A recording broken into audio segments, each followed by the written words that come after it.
ज्ञानानन्दमयं देवं निर्मलं स्फटिकाकृतिम् आधारां सर्वविद्यानां हयग्रीवम् उपास्महे। श्री गुरुभ्यो नमः। समस्त सन्मंगलानि सर्व शुभदैवताभ्यो नमः। अस्मत् गुरुभ्यो नमः। अस्मत् परम गुरुभ्यो नमः। अस्मत् सर्वगुरुभ्यो नमः। श्रीमते रामानुजाय नमः। श्री परांकुशदासाय नमः। श्रीमद्यामुनमुनिये नमः। श्री राममिश्राय नमः। श्री पुंडरीकाक्षाय नमः। श्रीमन्नाथमुनिये नमः। श्रीमते षड्गोपाय नमः। श्रीमते विश्वक्सेनाय नमः। श्रीयै नमः। श्रीधराय नमः। श्री गुरुभ्यो नमः। ನಮ್ಮ ಗುರುಗಳಲ್ಲಿ ಅಂತರ್ಗತನಾಗಿರುವ ಭಗವಂತನಿಗೆ ಶಿರಸಾಷ್ಟಾಂಗ ನಮಸ್ಕಾರಗಳನ್ನು ಸಲ್ಲಿಸ್ತಾ, ಗುರು ಸನ್ನಿಧಿಯಲ್ಲಿ ಇರುವ ಎಲ್ಲ ದೇವಾನುದೇವತೆಗಳಿಗೆ, ತತ್ವಾಭಿಮಾನಿ ದೇವತೆಗಳಿಗೆ, ಕ್ಷೇತ್ರ ಪಾಲಕ ದೇವತೆಗೆ, ಅಧಿದೇವತೆ, ಪ್ರತ್ಯಧಿದೇವತೆ, ಅಭಿಮಾನಿ ದೇವತೆಗಳಿಗೆ ಭಕ್ತಿಯಿಂದ ಗೌರವಪೂರ್ವಕವಾಗಿ ನಮಸ್ಕರಿಸ್ತಾ, 50ನೇ ಜ್ಞಾನ ಸಂಗಮ ಕಾರ್ಯಕ್ರಮಕ್ಕೆ ಭಗವತ್ ಪ್ರೇರಣೆಯಿಂದ ನಾವೆಲ್ಲರೂ ಈ ದಿನ ಬಂದಿದ್ದೀವಿ. ಈ 50ನೇ ಜ್ಞಾನ ಸಂಗಮಕ್ಕೆ ಬಂದಿರುವ ತಮ್ಮೆಲ್ಲರಿಗೂ ಕೂಡ ಭಗವಂತನ ಪ್ರೇರಣೆಯಿಂದ ಬಂದಿರುವ ತಮ್ಮೆಲ್ಲರಿಗೂ ಶುಭ ಆಶೀರ್ವಾದಗಳನ್ನು ತಿಳಿಸ್ತಾ, ಈ ದಿನದ ಒಂದೆರಡು ನಮ್ಮ ಜೀವನಕ್ಕೆ ಬೇಕಾಗಿರುವ ಹಿತನುಡಿಗಳ ಚಿಂತನೆಯನ್ನು ಮಾಡೋಣ. ಅಮಾವಾಸ್ಯೆ ಮತ್ತು ಹುಣ್ಣಿಮೆ ನಮ್ಮ ಭಾರತೀಯ ಪರಂಪರೆಯಲ್ಲಿ ಹಾಸುಹೊಕ್ಕಾಗಿರೋ ಎರಡು ಶ್ರೇಷ್ಠವಾದ ಪರ್ವದಿನಗಳು. ಒಂದು ತಿಂಗಳಲ್ಲಿ ಅಮಾವಾಸ್ಯೆ ಮತ್ತು ಹುಣ್ಣಿಮೆ. ಇದನ್ನು ಅನೇಕ ಜನ ನಾನಾ ರೀತಿಯಾಗಿ ಆಚರಿಸ್ತಾರೆ ಅಥವಾ ಅನುಲಕ್ಷಿಸ್ತಾರೆ. ಅದರ ಲಕ್ಷ್ಯಕ್ಕೆ ಒಳಗಾಗಿರೋ ರೀತಿಯಲ್ಲಿ ಅದನ್ನು ಇಟ್ಟಿದ್ದಾರೆ. ಆದರೆ ನಿಜವಾದ ನಮ್ಮ ಭಾರತೀಯ ಜ್ಞಾನ ತಿಳುವಳಿಕೆ ಶ್ರೇಷ್ಠವಾಗಿತ್ತು. ಅಮಾವಾಸ್ಯೆಯ ಆಚರಣೆಗಳು ಹೇಗಿತ್ತು, ನಮ್ಮ ಹುಣ್ಣಿಮೆಯ ಆಚರಣೆಗಳು ಹೇಗಿತ್ತು ಅಂತ ಒಂದು ಸಲ ನಾವು ಅವಲೋಕನ ಮಾಡಿದರೆ ಗೊತ್ತಾಗುತ್ತೆ. ನಮ್ಮ ಪ್ರಾಚೀನ ಇತಿಹಾಸದಲ್ಲೇ ಅತ್ಯಂತ ಮಹತ್ವದ ಘಟನೆಗಳು, ಸಂಗತಿಗಳು ನಡೆದಿರೋದಷ್ಟೇ ಅಲ್ಲ, ನಮ್ಮ ಪ್ರಾಚೀನರು ಎಷ್ಟು ಅದಕ್ಕೆ ಮಹತ್ವವನ್ನು ಕೊಟ್ಟಿದ್ದಾರೆ ಅಂತ ಗೊತ್ತಾಗುತ್ತೆ. ಪುರಾಣ ಅಥವಾ ವೇದಶಾಸ್ತ್ರ ಗ್ರಂಥಗಳಲ್ಲಿ ನಾವು ನೋಡೋದಕ್ಕಿಂತಲೂ ಸಾಮಾನ್ಯರ ದೃಷ್ಟಿಯಲ್ಲಿ ನಾವು ನೋಡೋದಾದರೆ ಪ್ರಾಚೀನ ಕಾಲದ ಇತಿಹಾಸಕ್ಕೆ ಸಂಬಂಧಪಟ್ಟಿರುವ ಶಾಸನಗಳೇನಿದ್ದಾವೆ, ರಾಜರ ಕಾಲದ ಶಾಸನಗಳಲ್ಲಿ ನೋಡಿದರೆ ಅಮಾವಾಸ್ಯೆ ಮತ್ತು ಹುಣ್ಣಿಮೆಯ ದಿನಕ್ಕೆ ಎಷ್ಟು ಮಹತ್ವವನ್ನು ಅವರು ಕೊಟ್ಟಿದ್ದರು ಅಂತ ಗೊತ್ತಾಗುತ್ತೆ. ಒಂದು ದೇವಾಲಯಕ್ಕೆ ಕೊಟ್ಟಿರೋ ದತ್ತಿ ದಾನ ಧರ್ಮಗಳಿರಬಹುದು, ದೇವಾಲಯಕ್ಕೆ ಮಾಡಿದಂತಹ ಸಹಾಯ ಇರಬಹುದು, ಅಮಾವಾಸ್ಯೆಯ ಅಥವಾ ಹುಣ್ಣಿಮೆಯ ಗ್ರಹಣಗಳಲ್ಲಿ ಅವರು ಮಾಡಿದಂತಹ ಲೋಕೋಪಕಾರಕ್ಕಾಗಿ ಮಾಡಿದ ದಾನ ಧರ್ಮಗಳಿರಬಹುದು, ಸಮಾಜಕ್ಕೆ ಮಾಡಿದಂತಹ ಅನೇಕ ಪುಣ್ಯ ಕಾರ್ಯಗಳ ವಿವರಗಳು ಆ ಶಾಸನಗಳಲ್ಲಿ ಸಿಗುತ್ತೆ. ಬಹಳ ಆಶ್ಚರ್ಯ ಪಡೋದು ಅಂತ ಹೇಳಿದ್ರೆ, ಅಮಾವಾಸ್ಯೆಯಲ್ಲಿ ಅವರು ಮಾಡಿರುವ ದಾನ ದತ್ತಿಗಳೇ ಬೇರೆ ಆಗಿದ್ದಾವೆ. ಹುಣ್ಣಿಮೆಯ ಪರ್ವಕಾಲದಲ್ಲಿ ಅವರು ಮಾಡಿರೋ ದಾನ ದತ್ತಿ ಧರ್ಮಗಳೇ ಬೇರೆ ಆಗಿದ್ದಾವೆ. ಇದನ್ನು ನಾವು ಕೂಲಂಕುಷವಾಗಿ ನಮ್ಮ ಕಲ್ಯಾಣ ಚಾಲುಕ್ಯರು, ಗಂಗರು, ಕದಂಬರು, ರಾಷ್ಟ್ರಕೂಟರು, ಇತ್ತೀಚಿನವರೆಗೆ ವಿಜಯನಗರದ ಕಾಲದ ಶಾಸನಗಳಲ್ಲಿ ನೋಡಿದರೆ ಗೊತ್ತಾಗುತ್ತೆ. ಎಲ್ಲವೂ ಕನ್ನಡ ಭಾಷೆಯಲ್ಲೇ ಇರುವ ಶಾಸನಗಳು. ಈ ಶಾಸನ ಅಧ್ಯಯನ ಮಾಡಿದ್ರೇ ನಮಗೆ ಬಹಳಷ್ಟು ಅಮಾವಾಸ್ಯೆ ಮತ್ತು ಹುಣ್ಣಿಮೆಯ ಮಹತ್ವವನ್ನು ಅವರು ಎಷ್ಟು ಚೆನ್ನಾಗಿ ಅರಿತುಕೊಂಡಿದ್ರು ಅಂತ ಗೊತ್ತಾಗುತ್ತೆ. ಆದರೆ ಕಾಲಕ್ರಮೇಣ ಕಾಲಾನುಸಾರವಾಗಿ ಪರಕೀಯರ ದಾಳಿಗೆ ಒಳಗಾಗಿ ಆ ಸಂಪತ್ತು ಅಥವಾ ಆ ಭಾಗ್ಯವನ್ನು ನಾವು ಕಳ್ಕೊಂಡಿದ್ವಿ. ಅದು ಪುನರುತ್ಥಾನ ಆಗಬೇಕು ಅನ್ನೋದಕ್ಕೆ ಈ ಗುರು ಸಂಪದದಲ್ಲಿ ನಾವು ಹುಣ್ಣಿಮೆಯ ಭಾಗವಾಗಿ ಈ ಜ್ಞಾನ ಸಂಗಮ ಕಾರ್ಯಕ್ರಮವನ್ನು ಮಾಡ್ತಾ ಇದ್ದೀವಿ. ಈ ಹುಣ್ಣಿಮೆಯ ದಿನಕ್ಕೆ, ಪ್ರತಿ ಹುಣ್ಣಿಮೆಯ ದಿನಕ್ಕೂ ಮಹತ್ವ ಇದೆ. ಈ ದಿನ ಬನದ ಹುಣ್ಣಿಮೆ, ಜನವರಿ 25, 2024. ಈ ದಿನ ಬನದ ಹುಣ್ಣಿಮೆ ಅಂತ ಕರಿತೀವಿ. ವಿಶೇಷವಾಗಿ ಗುರುವಾರ ಹುಣ್ಣಿಮೆ ಬಂದಿರೋದು ಮತ್ತು ಈ ದಿನದ ನಕ್ಷತ್ರ ಪುನರ್ವಸು ನಕ್ಷತ್ರ ಬೆಳಗ್ಗೆ ಇತ್ತು. ಇದೆಲ್ಲ ಸಂಯೋಗ ಆದಾಗ ಅದಕ್ಕೆ ತನ್ನದೇ ಆಗಿರೋ ವಿಶಿಷ್ಟವಾದ ದೈವಿ ತರಂಗಗಳು ಉಂಟಾಗ್ತವೆ. ಅದನ್ನು ನಾವು ಆಸಕ್ತಿಯಿಂದ, ಯಾರು ನಮಗೆ ತಿಳಿಸೋ ಅವಶ್ಯಕತೆ ಇಲ್ಲ, ನಾವೇ ಅದನ್ನು ಆಸಕ್ತಿಯಿಂದ ತಿಳಿತಾ ಹೋದ್ರೇ ಗೊತ್ತಾಗುತ್ತೆ ಅದಕ್ಕೆ ಮಹತ್ವ ಎಷ್ಟಿದೆ ಅಂತೇಳಿ. ಈ ಜ್ಞಾನ ಸಂಗಮ 50ನೆಯ ಈ ಕಾರ್ಯಕ್ರಮದಲ್ಲಿ ನಾವು ಈ ಕೆಲವೇ ನಿಮಿಷಗಳ ಅವಧಿಯೊಳಗೆ ಒಂದು ವಿಷಯವನ್ನು ಚರ್ಚೆ ಮಾಡೋದಾದರೆ, ನಮ್ಮ ಕೈಗಳಲ್ಲಿರುವಂಥ ಅದ್ಭುತ ಜ್ಞಾನವನ್ನು ತಿಳ್ಕೊಳ್ಬೇಕು. ಈ 50ನೆಯ ಜ್ಞಾನ ಸಂಗಮದಲ್ಲಿ ನೋಡಿ ಏನಿದೆ ನಮ್ಮ ಕೈಗಳಲ್ಲಿ. ಭಗವದ್ಗೀತೆ ತರಗತಿಯಲ್ಲಿರೋರಿಗೆ ಗೊತ್ತಿದೆ ಎಲ್ಲರಿಗೂ ಕೂಡ. ಅಗ್ನಿ, ವಾಯು, ಆಕಾಶ, ಪೃಥ್ವಿ ಮತ್ತು ಜಲ. ಇದು ಹೆಬ್ಬೆರಳು ಅಗ್ನಿ ತತ್ವ ಇದೆ. ಇದನ್ನು ನಾವು ಒಂದು ಜಾಗದಲ್ಲಿ ಸಮಾಧಾನದಿಂದ ಕೂತ್ಕೊಂಡು ಇದರ ಉಷ್ಣತೆಯನ್ನು ಅಳೆದ್ರೇನು ಗೊತ್ತಾಗುತ್ತೆ. ಈ ಬೆರಳಿಗೂ ಬೇರೆ ಬೆರಳಿಗೂ ಇರೋ ಉಷ್ಣತೆ ವ್ಯತ್ಯಾಸ ಎಷ್ಟು ಅಂತೇಳಿ. ಇದು ಅಗ್ನಿ ತತ್ವ, ಇದು ವಾಯು. ಹೀಗೆ ಎಲ್ಲ ಬೆರಳುಗಳಲ್ಲಿರುವ ಪಂಚಭೂತ ತತ್ವಗಳು ಏನಿದ್ದಾವೆ, ಆ ತತ್ವಗಳನ್ನು ನಾವು ಚೆನ್ನಾಗಿ ತಿಳಿದ್ರೆ ಅದರಿಂದ ಉಂಟಾಗುವ ಶಕ್ತಿಯಿಂದ ನಾವು ಅದ್ಭುತವಾದ ಸಾಧನೆಗಳನ್ನು ಮಾಡಬಹುದು. ಯಾವುದೋ ಒಂದು ಸಂದರ್ಭದಲ್ಲಿ ಒಂದು ಕೆಲಸ ಇದೆ, ಇವತ್ತು ಬೆಳಗ್ಗೆಯಿಂದ ನಾವು ರಾತ್ರಿವರೆಗೆ ಕೆಲಸ ಮಾಡಬೇಕು, ನಿದ್ದೆಯನ್ನು ಬಿಡಬೇಕಾಗತ್ತೆ ಅಂತಂದಾಗ ಈ 5 ಬೆರಳುಗಳಲ್ಲಿ ಯಾವುದಾದ್ರೂ 2 ಬೆರಳುಗಳನ್ನು ನಾವು ಸದುಪಯೋಗ ಮಾಡಿದ್ರೆ ನಿದ್ದೆ ಬರೋದೇ ಇಲ್ಲ. ನಿದ್ದೆ ಬರಲ್ಲ ಅಂತೇಳಿ ನಮ್ಮ ದೇಹಕ್ಕೇನು ಆಯಾಸ ಆಗಲ್ಲ, ದೇಹಕ್ಕೆ ಯಾವುದೇ ರೀತಿ ತೊಂದರೆನೂ ಆಗಲ್ಲ. 10 ಗಂಟೆ ನಿದ್ದೆ ಮಾಡಿದ್ರೆ ಎಷ್ಟು ವಿಶ್ರಾಂತಿ ಸಿಗುತ್ತೋ ಅಷ್ಟು ವಿಶ್ರಾಂತಿ ಬರೀ ಆ 2 ಬೆರಳುಗಳ ಮುದ್ರೆ ಅಥವಾ ಆ 2 ಬೆರಳುಗಳಲ್ಲಿ ಇರುವ ಶಕ್ತಿಯನ್ನು ಉಪಯೋಗ ಮಾಡಿಕೊಂಡ್ರೆ ಸಿಗುತ್ತೆ. ಚೆನ್ನಾಗಿ ನಿದ್ದೆ ಮಾಡಬೇಕು, ನಿದ್ದೆನೇ ಬರ್ತಾ ಇಲ್ಲ ಅಂದರೆ ಇನ್ನು ಯಾವುದಾದ್ರೂ 2 ಬೆರಳುಗಳ ಸಂಯೋಗ ಅಥವಾ ಬೇಕಾದಷ್ಟು ಇದೆ ನೋಡಿ. ಇದು ಇವೆರಡು ಕಿರು ಬೆರಳು ಮತ್ತು ಉಂಗುರದ ಬೆರಳು. ಇದನ್ನು ಈ ರೀತಿ ನಾವು ಇಲ್ಲಿಗೆ ಈ ಭಾಗಕ್ಕೆ ಒತ್ತಿ ಇನ್ನೆರಡು ಬೆರಳುಗಳನ್ನು ಮೇಲಕ್ಕೆ ಕೊಟ್ಟು ಈ ಹೆಬ್ಬೆರಳನ್ನು ಹಾರಿಜಾಂಟಲ್ ಆಗಿ ಅಥವಾ ಸ್ವಲ್ಪ 25 ಡಿಗ್ರಿ ಆ್ಯಂಗಲಲ್ಲಿ ಇಟ್ಟರೆ ಇದಕ್ಕೊಂದು ಮುದ್ರೆ ಇದೆ, ಇದಕ್ಕೊಂದು ಹೆಸರಿದೆ. ಇದನ್ನು ಮಾಡೋದ್ರಿಂದ ಏನಾಗುತ್ತೆ ಅಂದರೆ ಅಷ್ಟು ಉತ್ಸಾಹ ಬರುತ್ತೆ. ಪಾದರಸದ ವ್ಯಕ್ತಿತ್ವ ಅಂತಾರಲ್ಲ, ಅಷ್ಟು ಚೆನ್ನಾಗಿ ನಾವು ಓಡಾಡ್ಕೊಂಡು ಕೆಲಸ ಮಾಡ್ಬೋದು. ನೋಡಿ ಎಷ್ಟಿದೆ. ಯಾಕೋ ನನಗೆ ಮೈ ಭಾರ, ಇವತ್ತು ಬೆಳಗ್ಗೆ ಏನೇ ಕೆಲಸ ಮಾಡೋಕ್ಕಾಗಲ್ಲ ಅಂದರೆ ಇಷ್ಟು ನಾವು ಮಾಡಿದರೆ ಸಾಕು, ದಿನ ಪೂರ್ತಿ ಕೆಲಸ ಮಾಡ್ಬೋದು. ಅವ್ರ ಮನೆಯಲ್ಲಿ ಅಡುಗೆ ಮಾಡೋರೇ ಆಗಿರಲಿ, ಹೊರಗಡೆಗೆ ಕೆಲಸ ಮಾಡೋರೇ ಆಗಿರಲಿ, ಸರ್ಕಾರಿ ಕೆಲಸ ಇರ್ಬೋದು, ಸ್ವಂತ ಕೆಲಸ ಆಗಿರಲಿ, ವಿಶ್ರಾಂತಿ ಇಲ್ಲದೇ ನಾವು ಕೆಲಸ ಮಾಡ್ಬೋದು. ಅಂದರೆ ಇಷ್ಟು ಅದ್ಭುತ ಜ್ಞಾನ ಈ ಕಾಲಾಂತರದಲ್ಲಿ ಅಲಕ್ಷ್ಯಕ್ಕೆ ಒಳಗಾಯಿತು. ಕಾರಣ ಬ್ರಿಟಿಷರು ನಮ್ಮ ಸಂಸ್ಕೃತಿಯನ್ನು ನಾವೇ ತಿರಸ್ಕಾರ ಮಾಡೋ ರೀತಿಯಲ್ಲಿ ಅವರು ನಮಗೆ ದಾರಿಯನ್ನು ನಡೆಸಿದರು. ಅದಕ್ಕಾಗಿ ಇವತ್ತಿನಿಂದ ಇದನ್ನು ನಾವು ತಿಳ್ಕೊಳ್ಬೇಕು.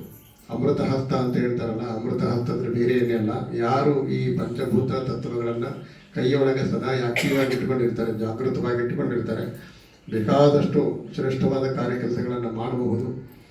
ಆ ಸಾಧನೆಗೆ ಇತಿಮಿತಿನೇ ಇಲ್ಲ, ಅಷ್ಟೊಂದು ಅದ್ಭುತವಾದ ಶಕ್ತಿ ಅದರಲ್ಲಿದೆ. ಅಂತಹ ಜ್ಞಾನ ತಿಳುವಳಿಕೆ ನಮ್ಮಲ್ಲಿ ಬರಲಿ ಅಂತೇಳಿ ನಾವು ಈ ದಿನ ಒಂದು ಸಂಕಲ್ಪವನ್ನು ಮಾಡೋಣ. ಅದಕ್ಕೆ ಪೂರ್ವಭಾವಿಯಾಗಿ 1 ನಿಮಿಷದ ಆಚರಣೆ ಇದೆ. ನೇರವಾಗಿ ಕೂತ್ಕೊಂಡ್ರೆ ಎಲ್ಲರೂ ಕೂಡ.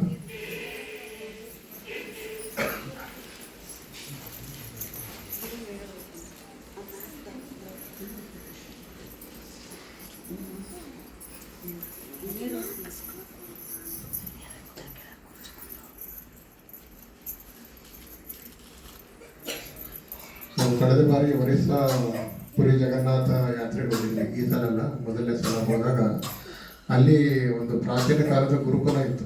ಸಂಸ್ಕೃತ ವೇದಾಭ್ಯಾಸ ಮತ್ತು ಆಧುನಿಕ ಶಿಕ್ಷಣನೂ ಆ ಮಕ್ಕಳಿಗೆ ಹೇಳ್ಕೊಡ್ತಾ ಇದ್ರು. ಅಲ್ಲಿ ನಾವು ಒಂದು ಪಾಕಶಾಲೆಗೆ ಹೋದ್ವಿ, ಅಡುಗೆ ಮಾಡೋ ಜಾಗಕ್ಕೆ ಹೋದ್ವಿ. ಕಟ್ಟಿಗೆಯಿಂದನೇ ಅಡುಗೆ ಮಾಡ್ತಾ ಇದ್ರು. ಆ ಜಾಗಕ್ಕೆ ಹೋದಾಗ ಅಲ್ಲಿ ಒಬ್ಬ ಅಡುಗೆಯವರು ಒಂದು ಕೆಲಸ ಮಾಡ್ತಾ ಇದ್ದ. ಅದನ್ನು ನಾವು ಸುಮಾರು ಹೊತ್ತು ನೋಡಿದ್ವಿ. ಅವ್ರ ಭಾಷೆ ಒಡಿಯಾ ಭಾಷೆ ಮಾತನಾಡ್ತಾರೆ. ಆದರೂ ಅದು ನಮ್ಮ ಹಿಂದಿ ಅವರು ಅರ್ಥ ಮಾಡಿಕೊಂಡ್ರು. ಆ ಹಿಂದಿನಲ್ಲಿ ಕೆಲವೊಂದು ವಿಷಯಗಳನ್ನು ಕೇಳಿದಾಗ ಅವ್ರು ಹೇಳಿದ್ದು ನಿಮ್ಗೆಲ್ಲರಿಗೂ ಆಶ್ಚರ್ಯ ಆಗ್ಬೋದು. ಆ ವ್ಯಕ್ತಿ ಏನು ಮಾಡ್ತಾ ಇದ್ದ ಅಂದರೆ ಅಲ್ಲಿ ಸೌತೆಕಾಯಿ ಇತ್ತು, ಹೀರೆಕಾಯಿ ಇತ್ತು, ಅನೇಕ ಅಡುಗೆಗೆ ಬಳಸೋಂಥ ಎಲ್ಲ ತರಕಾರಿಗಳು ಇತ್ತು. ಆ ತರಕಾರಿನ ಆತ ಪೃಥ್ವಿ ತತ್ವ, ಈ ಉಂಗುರದ ಬೆರಳು ಮತ್ತು ಈ ಹೆಬ್ಬೆರಳು ಏನಿದೆಯಲ್ಲ, ಅವೆರಡರಿಂದ ಮೇಲಿಂದ ಕೆಳಗಳವರೆಗೂ ಈ ರೀತಿ ಮುಟ್ಟುತ್ತಾ ಇದ್ದ, ತೀಡ್ತಾ ಇದ್ದ. ಅದು ಎಷ್ಟು ಆಸಕ್ತಿಯಿಂದ ಮಾಡ್ತಿದ್ದಾರೆ ಅಂದರೆ, ಕೈಯಲ್ಲಿ ಆ ಸೌತೆಕಾಯಿ ತಗೊಳ್ತಾನೆ ಅಥವಾ ತರಕಾರಿ ಸೊಪ್ಪು ತಗೊಳ್ತಾನೆ. ಸೊಪ್ಪು ತಗೊಂಡ್ರೆ ಅದರ ಬೇರಿನಿಂದ ಬುಡದವರೆಗೆ ಈ ಉಂಗುರದ ಬೆರಳು ಮತ್ತು ಹೆಬ್ಬೆರಳಿಂದ ತೀಡ್ತಾ ಇತ್ತು. ಎಷ್ಟೋ ಹೊತ್ತಾದಮೇಲೆ ಕೇಳಿದ್ರು ನಾವು ಅವ್ರಿಗೆ, ಯಾಕೆ ಈ ರೀತಿ ನೀವು ಮಾಡ್ತಾ ಇದ್ದೀರಿ, ಇದೇ ಇರಬಹುದು ಹಿನ್ನೆಲೆ ಅನ್ನೋದು ಗೊತ್ತಿತ್ತು. ಅವರಾದರೆ ಹೇಳಿದ್ರಿ, ಪಂಚಭೂತ ಶಕ್ತಿ ಇದೆಯಲ್ಲ, ತರಕಾರಿಗಳು ತಂದಂತಹದ್ದು ಮಾಡಿರಬಹುದು, ಅಥವಾ ನಮಗೆ ಕಣ್ಣಿ ಕಾಣದೇ ಇರೋ ಕೆಟ್ಟ ಶಕ್ತಿ, ನಕಾರಾತ್ಮಕ ಶಕ್ತಿ ಯಾರೋ ಬೈದಿರ್ತಾರೆ, ಇಲ್ಲ ಅದನ್ನು ಬೆಳೆದಂಥ ರೈತನಿಗೆ ಸರಿಯಾಗಿ ಬೆಲೆ ಸಿಗದೇ ಇದ್ರೆ ಸಿಗದೇ ಇದ್ದರೆ ಎಷ್ಟು ದುಃಖದಲ್ಲಿರ್ತಾನೋ ಗೊತ್ತಿಲ್ಲ. 10 ಮನೆಗೆ ಹೋಗಿರ್ತಾನೆ ಎಷ್ಟೋ ಸಲ, ಅಥವಾ ಮಧ್ಯವರ್ತಿಗಳ ಹಾವಳಿಯಿಂದ ಅದಕ್ಕೆ ಸಿಗಬೇಕಾಗಿರೋ ಬೆಲೆನೂ ಸಿಕ್ಕಿಲ್ಲ. ಮನೆಯಲ್ಲೇ ಹೆಂಡತಿ ಮಕ್ಕಳಿಗೆ ಆತ ರಕ್ಷಣೆ ಮಾಡಬೇಕು, ಅವರನ್ನು ನೋಡ್ಕೋಬೇಕು, ಆದರೆ ಬಂದಿರೋಂಥ ಹಣ ಬಹಳ ಕಡಿಮೆ. ಎಷ್ಟು ದುಃಖ ಇದ್ದೇ ಇರುತ್ತೆ. ಆತ ಅದನ್ನು ವ್ಯಕ್ತಪಡಿಸದೇ ಇದ್ರೂ ಆ ಮನಸ್ಸಿನ ದುಃಖ ಆ ತರಕಾರಿಯಲ್ಲಿ ಇದ್ದೇ ಇರುತ್ತೆ ಅಂತಲೇ ಹೇಳಿದ. ಇನ್ನು ಮಾರಾಟ ಮಾಡೋರು, ಅವ್ರಿಗೆ ಬೇಕಾದಷ್ಟು ದುಃಖ ಸಮಸ್ಯೆಗಳಿರುತ್ತೆ. ಇವರನ್ನೆಲ್ಲ ದಾಟಿದ ಮೇಲೆ ಯಾರು ತರಕಾರಿನ ತಂದು ನಮಗೆ ಇಲ್ಲಿ ಕೊಟ್ಟಿರ್ತಾರೆ, ಅವರ ಮನಸ್ಸಿನ ಭಾವನೆಯೂ ಇದರ ಮೇಲೆ ಕೆಲಸ ಮಾಡುತ್ತೆ. ಹೀಗೆ ಕಣ್ಣಿಗೆ ಕಾಣದೇ ಇರೋ ಎಷ್ಟೋ ವ್ಯಕ್ತಿಗಳ ನಕಾರಾತ್ಮಕ ದುಃಖದ ಸಂಗತಿಗಳು ಈ ತರಕಾರಿಯಲ್ಲಿ ಸೂಕ್ಷ್ಮ ರೂಪವಾಗಿ ಅದರಲ್ಲೇ ಯಾವಾಗಲೂ ಸಂಗ್ರಹ ಆಗಿರೋದ್ರಿಂದ ನಾನು ಇದನ್ನು ಭಗವಂತನಿಗೆ ಸಮರ್ಪಣೆ ಮಾಡೋದಕ್ಕಿಂತ ಮುಂಚೆ, ಭಗವಂತನಿಗೆ ಸಮರ್ಪಣೆ ಮಾಡಿ ಪ್ರಸಾದ ರೂಪದಲ್ಲಿ ನಾನು ಸೇವನೆ ಮಾಡೋದಕ್ಕಿಂತ ಮುಂಚೆ ಆ ಕೆಟ್ಟ ಶಕ್ತಿಯನ್ನೆಲ್ಲ ಶ್ರದ್ಧೆಯಿಂದ ನಾನು ತೆಗೆದು ಹಾಕ್ತಾ ಇದ್ದೀನಿ. ಆ ತೆಗೆದು ಹಾಕೋದ್ರಲ್ಲೇ ನನಗೆ ಗೊತ್ತಾಗ್ತದೆ ಅಷ್ಟು ಭಾರ ಇದೆ ನನ್ನ ಕೈ, ಅಷ್ಟು ಭಾರದಿಂದ ಅದು ಕೆಲಸ ಮಾಡ್ತಾ ಇದೆ. ಅಷ್ಟೆಲ್ಲ ಮಾಡಿದ ಮೇಲೆ ನಾನು ಎದ್ದು ಹೋಗಿ 2 ಕೈಗಳನ್ನು ಸ್ವಚ್ಛ ಮಾಡಿಕೊಂಡು 1-2 ನಿಮಿಷ ಆದ ಮೇಲೆ ಮತ್ತೆ ಪ್ರಾರ್ಥನೆ ಮಾಡಿ ನಾನು ಅಡುಗೆ ಮಾಡ್ತೀನಿ ಅಂತ ಹೇಳಿದ್ರು. ಅದ್ಭುತ ಅಂತ ನೋಡಿ. ಅಂದರೆ ಒಬ್ಬ ಅಡುಗೆ ಮಾಡೋನಿಗಿರೋಷ್ಟು ತಿಳುವಳಿಕೆ ಜ್ಞಾನ ಎಲ್ಲರಿಗೂ ಬಂದುಬಿಟ್ರೆ ಎಷ್ಟು ಚೆನ್ನಾಗಾಗುತ್ತೆ. ಈಗ ಅಡುಗೆ ಕೆಲಸದಲ್ಲಿ ಅಷ್ಟೇ ಅಲ್ಲ, ನಾವು ಒಂದು ಡ್ರೈವಿಂಗ್ ಮಾಡ್ತೀವಿ, ಒಂದು ಪೆನ್ ತೊಗೊಂಡಿವಿ ನೋಡಿ, ಆ ಪೆನ್ ತಗೊಂಡ ತಕ್ಷಣ ನಮ್ಮ ಪಂಚಭೂತ ಶಕ್ತಿಗಳಲ್ಲಿ ಏನಿದ್ದಾವೆ ಅದನ್ನು ಅಲ್ಲಿ ಉಪಯೋಗ ಮಾಡ್ಕೋಬೇಕು. ಯಾರೋ ಒಬ್ಬ ಸ್ನೇಹಿತ ದುಃಖದಲ್ಲಿದ್ದ, ಅಥವಾ ಯಾರೋ ಒಬ್ಬ ನಮ್ಮ ಹತ್ತಿರದಲ್ಲಿರೋ ಆತ್ಮೀಯರು, ಬಹಳಷ್ಟು ನಮ್ಮ ಹೃದಯಕ್ಕೆ ಹತ್ತಿರ ಆದಂಥವ್ರು, ಆದರೆ ಅವರ ದುಃಖ ನಮಗೆ ನೋಡೋಕ್ಕಾಗ್ತಾ ಇಲ್ಲ. ಅಸಹಾಯಕತೆಯಿಂದ ನಾವು ಏನನ್ನು ಮಾಡೋಕ್ಕಾಗ್ತಾ ಇಲ್ಲ ಅವರಿಗೆ. ನಮ್ಮಲ್ಲಿ ಹಣ ಇಲ್ಲದೆ ಇರಬಹುದು, ಅಥವಾ ಅಷ್ಟು ಸಾಮರ್ಥ್ಯ ಅಥವಾ ಸಮಯನೂ ಇಲ್ಲದೆ ಇರಬಹುದು. ನಾವು ಹೋಗಿ ಅವರಿಗೆ ಸಮಾಧಾನ ಮಾಡುವಷ್ಟು ಸಮಯನೂ ಇಲ್ಲ. ಮತ್ತು ಅವಾಗ ಏನು ಮಾಡಬಹುದು ಅಂದರೆ, ಈ ಬೆರಳುಗಳಿಂದ ಆ ವ್ಯಕ್ತಿಗೆ ನಾವು ಶುಭವನ್ನು ಹಾರೈಸಬಹುದು. ಖಂಡಿತ ಆ ವ್ಯಕ್ತಿ ಆ ಸ್ಥಿತಿಯಿಂದ ಹೊರಗೆ ಬರೋದಕ್ಕೆ ಇದು ಪೂರಕವಾಗಿ ಕೆಲಸ ಮಾಡುತ್ತೆ. ಇದು ಈ ಜ್ಞಾನ ಏನಿದೆಯಲ್ಲ, ಈ ಪಂಚಭೂತಾತ್ಮಕ ತತ್ವಗಳನ್ನು ಬಳಸಿಕೊಂಡು ನಮ್ಮ ಬೆರಳುಗಳಿಂದ ನಾವು ಮಾಡುವ ಚಮತ್ಕಾರಗಳು ಅಥವಾ ಅದ್ಭುತ ಸಾಮರ್ಥ್ಯ ಏನಿದೆಯಲ್ಲ, ಅದು ಬಹಳ ದೊಡ್ಡದು. ಇದರ ಬಗ್ಗೆ ನಾವು ಸ್ವಲ್ಪ ಆಸಕ್ತಿಯನ್ನು ಕೊಟ್ಟರೆ ಪ್ರಕೃತಿ ನಿಧಾನವಾಗಿ ನಮಗೆ ತಿಳಿಸ್ತಾ ಹೋಗುತ್ತೆ. ನಮ್ಮಲ್ಲಿ ಪ್ರಶ್ನೆ ಬರದೇ ಹೊರತಾಗಿ, ನಮ್ಮಲ್ಲಿ ಆಸಕ್ತಿ ಬರದೇ ಹೊರತಾಗಿ ಪ್ರಕೃತಿ ಏನನ್ನು ನಮಗೆ ತಿಳಿಸಲ್ಲ. ಅದಕ್ಕಾಗಿ ನಮ್ಮ ಗುರುಗಳು ಹೇಳ್ತಾ ಇದ್ರು, ಪ್ರಕೃತಿಗೆ ಇರುವಷ್ಟು ಗುರುಶಕ್ತಿ ಅಥವಾ ಪ್ರಕೃತಿ ನಮಗೆ ತಿಳಿಸುವಷ್ಟು ಶ್ರೇಷ್ಠವಾದ ತತ್ವಗಳನ್ನು ಯಾರೂ ತಿಳಿಸೋಕ್ಕೆ ಸಾಧ್ಯ ಇಲ್ಲ. ಮನುಷ್ಯರು ಅವರಲ್ಲಿ ಏನಾದರೂ ಗುಣದೋಷಗಳನ್ನು ಹೊಂದಿರ್ತಾರೆ. ಆ ಗುಣದೋಷಗಳಿಂದ ದೂರವಾಗಿ ಅವರು ಗುರುಸ್ಥಾನದಲ್ಲಿದ್ದು ನಮ್ಮನ್ನು ಉದ್ಧಾರ ಮಾಡಬೇಕು ಅನ್ನೋದಾದರೆ ಆ ಯೋಗ್ಯತೆ ನಮಗಿರಬೇಕು. ಆದರೆ ಪ್ರಕೃತಿ ಮಾತ್ರ ಅದನ್ನು ಬರೀ ಪ್ರೀತಿ ಮಾಡಿದ್ರೆ ಸಾಕು, ನಮಗೆಲ್ಲ ತಿಳಿಸುತ್ತೆ ಅಂತ ಹೇಳ್ತಾ ಇದ್ರು. ಅದಕ್ಕಾಗಿ ಈ ಪ್ರಕೃತಿಯಲ್ಲಿರುವ ಆ ಶಕ್ತಿಯನ್ನು ನಾವು ಬಳಸ್ಕೊಳ್ಬೇಕು ಅಂತ ಹೇಳಿದ್ರೆ ಈ ಜ್ಞಾನ ನಮ್ಮಲ್ಲಿ ಬರಬೇಕು. ಆ ಮನಸ್ಸು ಇದ್ದರೆ, ಆಸಕ್ತಿ ಇದ್ದರೆ ಆ ಪ್ರಕೃತಿ ನಮಗೆ ಅದನ್ನು ತಿಳಿಸ್ಕೊಡುತ್ತೆ. ಅದಕ್ಕಾಗಿ ನೋಡಿ, ಇನ್ನೊಮ್ಮೆ ಅಗ್ನಿ, ವಾಯು, ಆಕಾಶ, ಪೃಥ್ವಿ ಮತ್ತು ಜಲ, ಈ 5 ಬೆರಳುಗಳಿಂದ ಏನು ಬೇಕಾದರೂ ಮಾಡಬಹುದು. ಇವತ್ತಿನಿಂದನೇ ನಾವು ಆ ನಿರ್ಧಾರವನ್ನು ಮಾಡಬೇಕು. ಜ್ವರ ಬಂದ ತಕ್ಷಣವೇ ಓಡಿ ಹೋಗೋದಲ್ಲ, ಆಸ್ಪತ್ರೆಗೆ ಯಾವತ್ತೂ ಹೋಗಬಾರ್ದು. ಯಾವುದೋ ಒಂದು ಬೇಡದೇ ಇರೋ ವಸ್ತು ನಮ್ಮ ದೇಹದೊಳಗೆ ಬಂದರೆ ಆ ದೇಹ ನಮ್ಮೊಳಗಿರೋ ಬಿಳಿ ರಕ್ತ ಕಣಗಳು ಅದನ್ನು ಹೊರಗೆ ಹಾಕುವಷ್ಟು ನಮ್ಮ ದೇಹ ಬಿಸಿಯಾಗಿರುತ್ತೆ. ಅವು ಅಕ್ಷರಶಃ ಸೈನಿಕರ ರೀತಿಯಲ್ಲಿ ಬಿಳಿ ರಕ್ತ ಕಣಗಳು ಹೋರಾಟವನ್ನು ಆರಂಭಿಸ್ತವೆ. ಹಾಗಾಗಿ ರಕ್ತದಲ್ಲಿ ಸಂಚಾರ ಹೆಚ್ಚಾಗುತ್ತೆ, ನಮ್ಮ ದೇಹದ ಉಷ್ಣತೆ ಹೆಚ್ಚಾಗುತ್ತೆ, ಅದೇ ಜ್ವರ. ಅಂತಹ ಆ ಪ್ರಾಕೃತಿಕ ತತ್ವವನ್ನು, ಆ ಪ್ರಾಕೃತಿಕ ರೋಗ ನಿರೋಧಕ ಶಕ್ತಿಯನ್ನು ನಾವು ಕಡೆಗಣಿಸಿ ಯಾವುದೋ ಒಂದು ಟ್ಯಾಬ್ಲೆಟ್ ನುಗ್ತೀವಿ, ಔಷಧ ಸೇವನೆ ಮಾಡ್ತೀವಿ ಅಂದರೆ ದೇಹಕ್ಕೆ ಎಷ್ಟು ಮೋಸ ಮಾಡ್ತೀವಿ ನಾವು.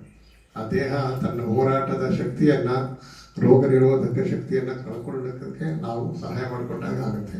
ಅದಕ್ಕಾಗಿ ಅದನ್ನು ಮಾಡಬಾರ್ದು. ಜ್ವರ ಆಗಿರಲಿ, ನೆಗಡಿ, ಕೆಮ್ಮು ಯಾವುದಕ್ಕೂ ತಗೋಬಾರ್ದು.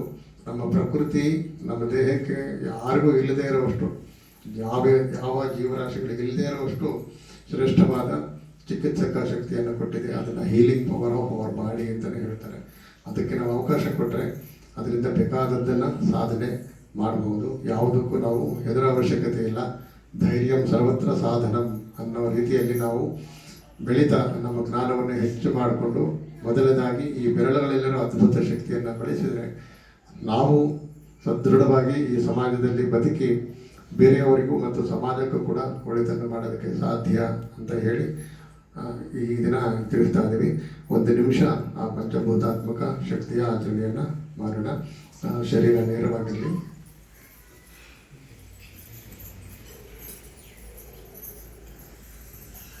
ಮೊದಲನೇದಾಗಿ ದೀರ್ಘವಾಗಿ ರೇಚಕವನ್ನು ಮಾಡ್ತಾ, ಅಂದರೆ ಉಸಿರನ್ನು ಹೊರಗೆ ಹಾಕ್ತಾ ಮತ್ತು ನಿಧಾನವಾಗಿ ಉಸಿರನ್ನು ಪೂರಕ ಮಾಡ್ತಾ ತೆಗೆದುಕೊಳ್ಬೇಕು. ಈಗ 4 ಹಂತಗಳಲ್ಲಿ ಕಣ್ಣನ್ನು ಮುಚ್ಚಬೇಕು. 25 ಭಾಗ, 25 ಭಾಗ, 25 ಭಾಗ, ಕೊನೆಯದಾಗಿ 25 ಭಾಗ. ಸಂಪೂರ್ಣ ಕಣ್ಣುಗಳನ್ನು ಮುಚ್ಚಿ ನಮ್ಮ ಮನಸ್ಸಿನ ಎಲ್ಲ ಕೇಂದ್ರೀಕೃತ ಶಕ್ತಿಯನ್ನು, ನಮ್ಮ ಮನಸ್ಸಿನ, ನಮ್ಮ ದೇಹದ ಎಲ್ಲ ಶಕ್ತಿಯ ಸಾಕಾರತೆಯನ್ನು, ಅದರ ಒಟ್ಟು ಸಮಗ್ರ ಭಾವವನ್ನು ನಮ್ಮ ಬೆರಳುಗಳಲ್ಲಿ ತಂದುಕೊಳ್ಬೇಕು. ಆ ಭಾವ ನಮ್ಮಲ್ಲಿ ಬರಬೇಕು.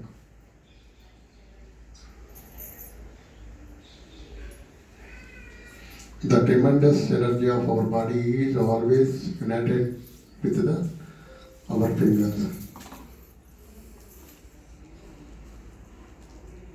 Tip of our fingers. ಬೆರಳುಗಳ ತುದಿ ಏನಿದೆಯಲ್ಲ ಅಲ್ಲಿ ಆ ಶಕ್ತಿ ಬರಬೇಕು. ಆ ಸಂಚಲನ ಉಂಟಾಗುತ್ತೆ. ಮನಸ್ಸಿನಲ್ಲಿ ಇಷ್ಟು ಭಾವ ಬಂದರೆ ನಮ್ಮ ದೇಹದಲ್ಲಿ ಆ ಬದಲಾವಣೆಯ ಸೂಕ್ಷ್ಮತೆ ನಮಗೆ ಗೊತ್ತಾಗುತ್ತೆ. ಮೊದಲನೇದಾಗಿ ನಮ್ಮ ಎಲ್ಲ ಒಟ್ಟು ಶಕ್ತಿಯ ಪ್ರಭಾವ ಹೆಬ್ಬೆರಳಲ್ಲಿ ಬರಬೇಕು. ಇದಕ್ಕೆ ಸಾಹಸ ಕಲೆಗಳು ಅಥವಾ ಮಾರ್ಷಲ್ ಆರ್ಟ್ಸ್ ಅಂತ ಏನು ಕರಿತೀವಿ, ಕುಂಫು ಇರಬಹುದು ಅಥವಾ ಕರಾಟೆ ಏನಿದೆಯಲ್ಲ, ಅದರಲ್ಲಿ ಇದನ್ನೇ ಅವರು ಮಾಡ್ತಾರೆ. ಇಡೀ ದೇಹದ ಶಕ್ತಿಯನ್ನು ಅವರು ಬೆರಳುಗಳಲ್ಲಿ ಅಥವಾ ಕೈಗಳಲ್ಲಿ ತಂದುಕೊಳ್ತಾರೆ. ಅದನ್ನೇ ಇಲ್ಲಿ ನಾವು ಮಾಡ್ತಾ ಇದ್ದೀವಿ. ಪಂಚಭೂತಾತ್ಮಕ ಶಕ್ತಿಯ ಆ ತತ್ವಗಳನ್ನು ಜಾಗೃತ ಮಾಡಿಕೊಳ್ತಾ ಇದ್ದೀವಿ ಈ ಪೌರ್ಣಿಮೆಯ ಶ್ರೇಷ್ಠವಾದ ಈ ದಿನದಲ್ಲಿ. ಮೊದಲನೇದಾಗಿ ಹೆಬ್ಬೆರಳಲ್ಲಿ, ನಮ್ಮ 2 ಹೆಬ್ಬೆರಳುಗಳಲ್ಲಿ, ನಮ್ಮ ಕೈಗಳ 2 ಹೆಬ್ಬೆರಳುಗಳಲ್ಲಿ ಅಗ್ನಿ ತತ್ವ ಜಾಗೃತವಾಗಲಿ. ಅಗ್ನಿ ತತ್ವದಿಂದ ನಮ್ಮಲ್ಲಿ ತೇಜಸ್ಸು, ಓಜಸ್ಸು, ಮೇಧಸ್ಸು, ಅಪಾರವಾದ ಬುದ್ಧಿಶಕ್ತಿ, ಅತ್ಯದ್ಭುತವಾದ ಸ್ಮರಣಶಕ್ತಿ ಉಂಟಾಗಲಿ. ಹಾಗೆಯೇ 2ನೇ ಬೆರಳು ವಾಯುತತ್ವ. ನಮ್ಮ ತೋರು ಬೆರಳಲ್ಲಿ, ನಮ್ಮ ಕೈಗಳ 2 ತೋರು ಬೆರಳುಗಳಲ್ಲಿ ಅತ್ಯದ್ಭುತವಾದ ವಾಯುಶಕ್ತಿ ಜಾಗೃತವಾಗಲಿ. ತನ್ನ ಮೂಲಕ ನಮ್ಮ ಅಸ್ತಿತ್ವ ಈ ಜಗತ್ತಿಗೆ ಉಂಟಾಗಲಿ. ಸಮಾಜದಲ್ಲಿ ನಮ್ಮ ಅಸ್ತಿತ್ವ ಸದಾಕಾಲ ಎಲ್ಲರ ಮನಸ್ಸಿನಲ್ಲಿ ಇರಲಿ. ನಮ್ಮ ವ್ಯಕ್ತಿತ್ವಕ್ಕೆ ಈ ಸಮಾಜದಲ್ಲಿ ಬೆಲೆ ಇರಲಿ. ನಮ್ಮ ಸಾಧನೆಗೆ ಪ್ರೋತ್ಸಾಹ ದಶ ದಿಕ್ಕುಗಳಿಂದಲೂ ಬರಲಿ. ನಮ್ಮೊಳಗಿರೋ ಆತ್ಮದ ಅಸ್ತಿತ್ವ ನಮಗೆ ಪರಿಚಯವಾಗಲಿ ನಮ್ಮ ಗುರುಗಳ ಮೂಲಕ. ಆ ಶಕ್ತಿಯನ್ನು ಈ ವಾಯುತತ್ವ ನಮಗೆ ನೀಡಲಿ. ಹಾಗೆಯೇ 3ನೇ ಬೆರಳು, ಮಧ್ಯದ ಬೆರಳು. ನಮ್ಮ 2 ಅಂಗೈಗಳ ಮಧ್ಯದ ಬೆರಳುಗಳಲ್ಲಿ ಆಕಾಶ ತತ್ವ ಜಾಗೃತವಾಗಲಿ. ಆ ಆಕಾಶ ತತ್ವದ ಮೂಲಕ ನಮ್ಮೊಳಗಿರುವ ಅರಿವೇ ಗುರು ಎನ್ನುವ ತತ್ವ ಸದಾಕಾಲ ಸ್ಥಿರವಾಗಿರಲಿ. ವಿಶಾಲವಾದ ಹೃದಯ ಭಾವನೆ ನಮ್ಮಲ್ಲಿರಲಿ. ಹೃದಯ ವೈಶಾಲ್ಯತೆ ಹೆಚ್ಚಾಗಲಿ. ಸಂಪೂರ್ಣ ಜಗತ್ತು ನಮ್ಮದೇ ಒಂದು ಮನೆ. ಸಂಪೂರ್ಣ ಜಗತ್ತಿನಲ್ಲಿರುವ ಎಲ್ಲ ಜೀವರಾಶಿಗಳು, ಪ್ರತಿಯೊಬ್ಬ ವ್ಯಕ್ತಿಯೂ ಕೂಡ ನಮ್ಮ ಮನೆ. ಎಲ್ಲರೂ ನಮ್ಮವರೇ ಅನ್ನುವ ವಿಶಾಲವಾದ ಮನಸ್ಥಿತಿ ನಮ್ಮಲ್ಲಿ ಉಂಟಾಗಲಿ. ಹಾಗೆಯೇ 4ನೇ ಬೆರಳು, ಉಂಗುರದ ಬೆರಳು ಅಥವಾ ಅನಾಮಿಕ. 2 ಕೈಗಳ ಉಂಗುರದ ಬೆರಳಿನಲ್ಲಿ ಪೃಥ್ವಿ ತತ್ವ ಜಾಗೃತವಾಗಲಿ. ಈ ಜಗತ್ತಿನಲ್ಲಿ ನನ್ನ ಶಕ್ತಿಯನ್ನು, ನನ್ನ ಸಾಮರ್ಥ್ಯವನ್ನು ತೋರಿಸುವ ಶ್ರೇಷ್ಠ ಅವಕಾಶಗಳನ್ನು, ಸದವಕಾಶಗಳನ್ನು ಆ ಭಗವಂತ ನೀಡಿ ಪ್ರತಿಯೊಂದರಲ್ಲಿಯೂ ಅದರ ಅಂತಿಮ ಯಶಸ್ಸನ್ನು ಪಡೆಯುವ ಸೌಭಾಗ್ಯವನ್ನು ನೀಡಲಿ. ಯಾವುದೇ ಕಾರ್ಯವಾಗಿರಲಿ, ವಿದ್ಯೆ, ಉದ್ಯೋಗ, ವಿವಾಹ, ಮುಂದೆ ನಮ್ಮ ಸಂತಾನ, ನಮ್ಮ ಸಂಪಾದನೆ, ನಮ್ಮ ಆರೋಗ್ಯ, ಆಯುಷ್ಯ, ಪ್ರತಿಯೊಂದರಲ್ಲಿಯೂ ಅಂತಿಮ ಯಶಸ್ಸನ್ನು ಪಡೆಯುವ. ಹಾಗೆಯೇ ನಾವು ವಾಸ ಮಾಡುವ ಭೂಮಿಯ ಶಕ್ತಿಯನ್ನು, ಆ ಪೃಥ್ವಿ ಶಕ್ತಿಯನ್ನು ಪಡೆಯುವ ಸಾಮರ್ಥ್ಯವನ್ನು ನೀಡಲಿ ಅಂತ ಹೇಳಿ ಪ್ರಾರ್ಥನೆ ಮಾಡೋಣ. ಕೊನೆಯದಾಗಿ ನಮ್ಮ ಕೈಬೆರಳುಗಳಲ್ಲಿಯ ಕಿರುಬೆರಳು, ನಮ್ಮ ಅಂಗೈಯ 2 ಕಿರುಬೆರಳುಗಳಲ್ಲಿ ಜಲತತ್ವ ಜಾಗೃತವಾಗಲಿ. ಸದಾಕಾಲ ನಮ್ಮೊಳಗಿರುವ, ನಮ್ಮ ದೇಹದಲ್ಲಿರುವ ಜಲತತ್ವ ನಿರಂತರವಾಗಿ ಸ್ಥಿರವಾಗಿರಲಿ. ನಮ್ಮ ಬೆಜಳಿನ ರಾಸಾಯನಿಕ ವಸ್ತುಗಳು, ನೀರೋ ಕೆಮಿಕಲ್ಸ್ ಸದಾಕಾಲ ಸಮೃದ್ಧವಾಗಿರಲಿ. ನಮ್ಮ ಯೋಚನೆಗೆ ಅದು ಪೂರಕವಾಗಿರಲಿ. ಹಾಗೆಯೇ ನಮ್ಮ ರಕ್ತದಿಂದ ಆರಂಭ ಮಾಡಿ ನೀರಿನ ಅಂಶ ಸದಾಕಾಲ ಸ್ಥಿರವಾಗಿರಲಿ. ನನ್ನ ಜೀವನ ಸಮೃದ್ಧವಾಗಿರಲಿ, ಯಾವುದೇ ಕೊರತೆ ಇಲ್ಲದೆ ನನ್ನ ಜೀವನ ಸದಾಕಾಲ ಸುಖ ಸಮೃದ್ಧಿಯಿಂದ ಕೂಡಿರಲಿ ಅಂತ ಹೇಳಿ ಆ ಕಿರುಬೆರಳಿನಲ್ಲಿರುವ ಪೃಥ್ವಿ ತತ್ವದ ಒಳಗಿರುವ ಆ ಜಲತತ್ವವನ್ನು ನಾವು ಪ್ರಾರ್ಥನೆ ಮಾಡ್ತಾ ಇದ್ದೀವಿ. ಅಂತಿಮವಾಗಿ ಎರಡೂ ಕೈಗಳಲ್ಲಿಯ 5 ಬೆರಳುಗಳನ್ನು, ಒಟ್ಟು 10 ಬೆರಳುಗಳಲ್ಲಿಯ ಪಂಚಭೂತಾತ್ಮಕ ಶಕ್ತಿ ಸದಾಕಾಲ ಜಾಗೃತವಾಗಿ ನನ್ನ ಯಶಸ್ಸಿಗೆ ಮುನ್ನುಡಿಯನ್ನು ಬರಲಿ. ಯಾವತ್ತೂ ನಾನು ಹೇಳಿತನದಿಂದ, ಆಲಸ್ಯ ಸೋಮಾರಿತನದಿಂದ ನನ್ನ ಜೀವನವನ್ನು ನಾನೇ ಹಾಳು ಮಾಡಿಕೊಳ್ಳುವ ದೌರ್ಭಾಗ್ಯ ಬರದೇ ಇರಲಿ. ನನ್ನ ಜೀವನಕ್ಕೆ ನಾನೇ ಏಳಿಗೆಯನ್ನು ಬಯಸುವ ಸೌಭಾಗ್ಯ ನನ್ನದಾಗಲಿ. ನನ್ನ ಉದ್ಧಾರಕ್ಕೆ ನಾನೇ ಕಾರಣ, ನನ್ನ ಅವನತಿಗೆ ನಾನೇ ಕಾರಣ ಅನ್ನುವ ಎಚ್ಚರ ನನ್ನಲ್ಲಿ ಇರಲಿ. ಶ್ರೇಷ್ಠವಾದ ಸಾಧನೆಯನ್ನು ಮಾಡುವ ಮನಸ್ಥಿತಿ, ಮನೋಬಲ, ಆತ್ಮಬಲ, ದೇಹಬಲ ಈ ಪಂಚಭೂತಾತ್ಮಕ ಶಕ್ತಿಯಿಂದ ನನಗೆ ಬರಲಿ. ಅದಕ್ಕೆ ಸಹಾಯಕಾರಿಯಾಗಿ ನಾನು ಈ ಭೂಮಿಯಲ್ಲಿರುವ ಪ್ರಕೃತಿಯನ್ನು, ಗಿಡ ಮರ, ಈ ಸಸ್ಯರಾಶಿಯನ್ನು ನಿರಂತರವಾಗಿ ಕಾಪಾಡಿಕೊಳ್ಳುತ್ತೇನೆ. ಹಾಗೆ ನಾಳೆಯ ನಮ್ಮ ಪೀಳಿಗೆಗೆ ಅದನ್ನು ಬೆಳೆಸುವ ಜವಾಬ್ದಾರಿಯನ್ನು ನಾನು ತೆಗೆದುಕೊಳ್ತೇನೆ. ಈ ರೀತಿಯಾಗಿ ನನ್ನ ಜೀವನ ಸಾರ್ಥಕವಾಗಲಿ. ಈ 50ನೇಯ ಜ್ಞಾನ ಸಂಗಮ ಹುಣ್ಣಿಮೆಯ ಕಾರ್ಯಕ್ರಮದಲ್ಲಿ ಈ ಸಂಕಲ್ಪವನ್ನು ಗುರುಸಂಪದ ಗುರುಪರಂಪರೆಯ ಗುರುಗಳ ಸನ್ನಿಧಿಯಲ್ಲಿ ಮಾಡಿದ್ದೇನೆ. ಅದರ ಸಂಪೂರ್ಣ ಆಶೀರ್ವಾದ ನನ್ನ ಮೇಲೆ ಆಗಲಿ ಅಂತ ಹೇಳಿ ನಾವು ಪ್ರಾರ್ಥನೆಯನ್ನು ಮಾಡ್ತಾ ಇದ್ದೀವಿ. ಈಗ ನಿಧಾನವಾಗಿ ಕಣ್ತೆರೆದು ಆ ಜ್ಯೋತಿ ರೂಪ ಭಗವಂತನಿಗೆ ಭಕ್ತಿಯಿಂದ ನಮಸ್ಕಾರ ಮಾಡಬೇಕು. ಸರ್ವಂ ಶ್ರೀ ಭಗವತ್ ಸಮರ್ಪಯಾಮಿ. ಕೃಷ್ಣಾರ್ಪಣಮಸ್ತು. ಶುಭಂ ಭವತು.